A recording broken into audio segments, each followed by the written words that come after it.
നാഗ് അശ്വിൻ സംവിധാനം ചെയ്യുന്ന പുതിയ സിനിമയുടെ ടീസർ ഇറങ്ങിയിട്ടുണ്ട്. കൽക്കി 2898 AD എന്ന സിനിമയാണ് ഇന്നത്തെ റിയാക്ഷൻ.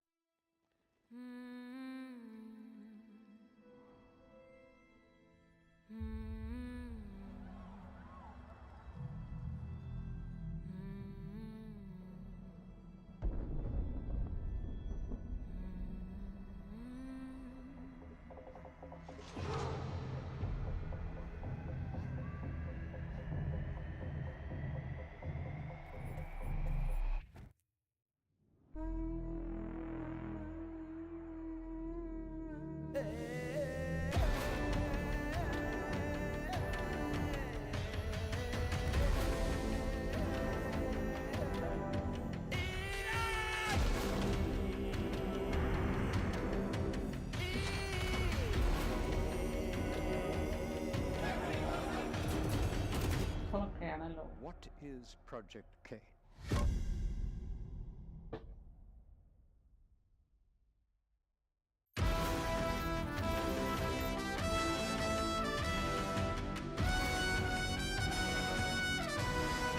കൽക്കി പുതിയ രീതിയിൽ കലാപരമായിട്ട് കുറേ കാര്യങ്ങൾ കൊണ്ടുവരാനായിട്ട് ഇതിലെ ആർട്ടിസ്റ്റുകൾ നന്നായിട്ട് ശ്രമിച്ചിട്ടുണ്ട്. ഇതിനെക്കുറിച്ച് പറയുകയാണെങ്കിൽ ഇംഗ്ലീഷിൽ ഡ്യൂൺ എന്ന് പറയുന്ന ഒരു സിനിമയുണ്ട്. ആ സിനിമയുമായിട്ട് ഇതിനൊരു സാമ്യം തോന്നുന്നുണ്ട്. VFX ആണെങ്കിലും മ്യൂസിക് ആണെങ്കിലും ഇതിന്റെ സിനിമാറ്റോഗ്രാഫി ആണെങ്കിലും അവർ നന്നായിട്ട് ചെയ്തിട്ടുണ്ട്. ഒരുപാട് കാലം മുന്നോട്ട് ഒരു സയൻസ് ഫിക്ഷനും ഇന്ത്യയിലെ ഹിന്ദു മിത്തോളജിയും ചേർന്നിട്ടുള്ള ഒരു സ്റ്റോറിയാണെന്നാണ് തോന്നുന്നത്. സെറ്റ് ആണെങ്കിലും ആയുധങ്ങളാണെങ്കിലും വസ്ത്രങ്ങളാണെങ്കിലും അവരൊരു പുതുമ കൊണ്ടുവരാൻ ശ്രമിച്ചിട്ടുണ്ട്. ഈ സിനിമയിൽ അഭിനയിച്ചിരിക്കുന്നത് വലിയൊരു താരനിര തന്നെയാണ്. നമുക്ക് ഇഷ്ടപ്പെടുന്ന ഒത്തിരി താരങ്ങളാണ് ഇതിൽ അഭിനയിച്ചിരിക്കുന്നത്. അമിതാഭ് ബച്ചൻ, പ്രഭാസ്, പിന്നെ കമലഹാസൻ, ദീപിക പദുകോൺ, പിന്നെ നമ്മളെ മലയാള സിനിമയിലെ സൂപ്പർ സ്റ്റാറായ ദുൽഖർ സൽമാൻ, അന്നാബൻ ഇവരൊക്കെയാണ് അഭിനയിച്ചിരിക്കുന്നത്. കാശ് വാരി എറിഞ്ഞെടുക്കുന്ന ഒരു സിനിമയാണ് ഇത്. ഇന്ത്യയിൽ തന്നെ ഏറ്റവും കൂടുതൽ കളക്ഷൻ നേടിയെടുക്കാൻ ഈ ചിത്രത്തിന് പറ്റും, നല്ല രീതിയിൽ ചെയ്യുവാണെങ്കിൽ. ഈ സിനിമ പുറത്തിറങ്ങുന്നത് ജൂൺ 27-നാണ് 2024. അപ്പൊ ഇത് പ്രഭാസിന് നല്ലൊരു വിജയമായിരിക്കട്ടെ എന്ന് ആശംസിക്കുന്നു.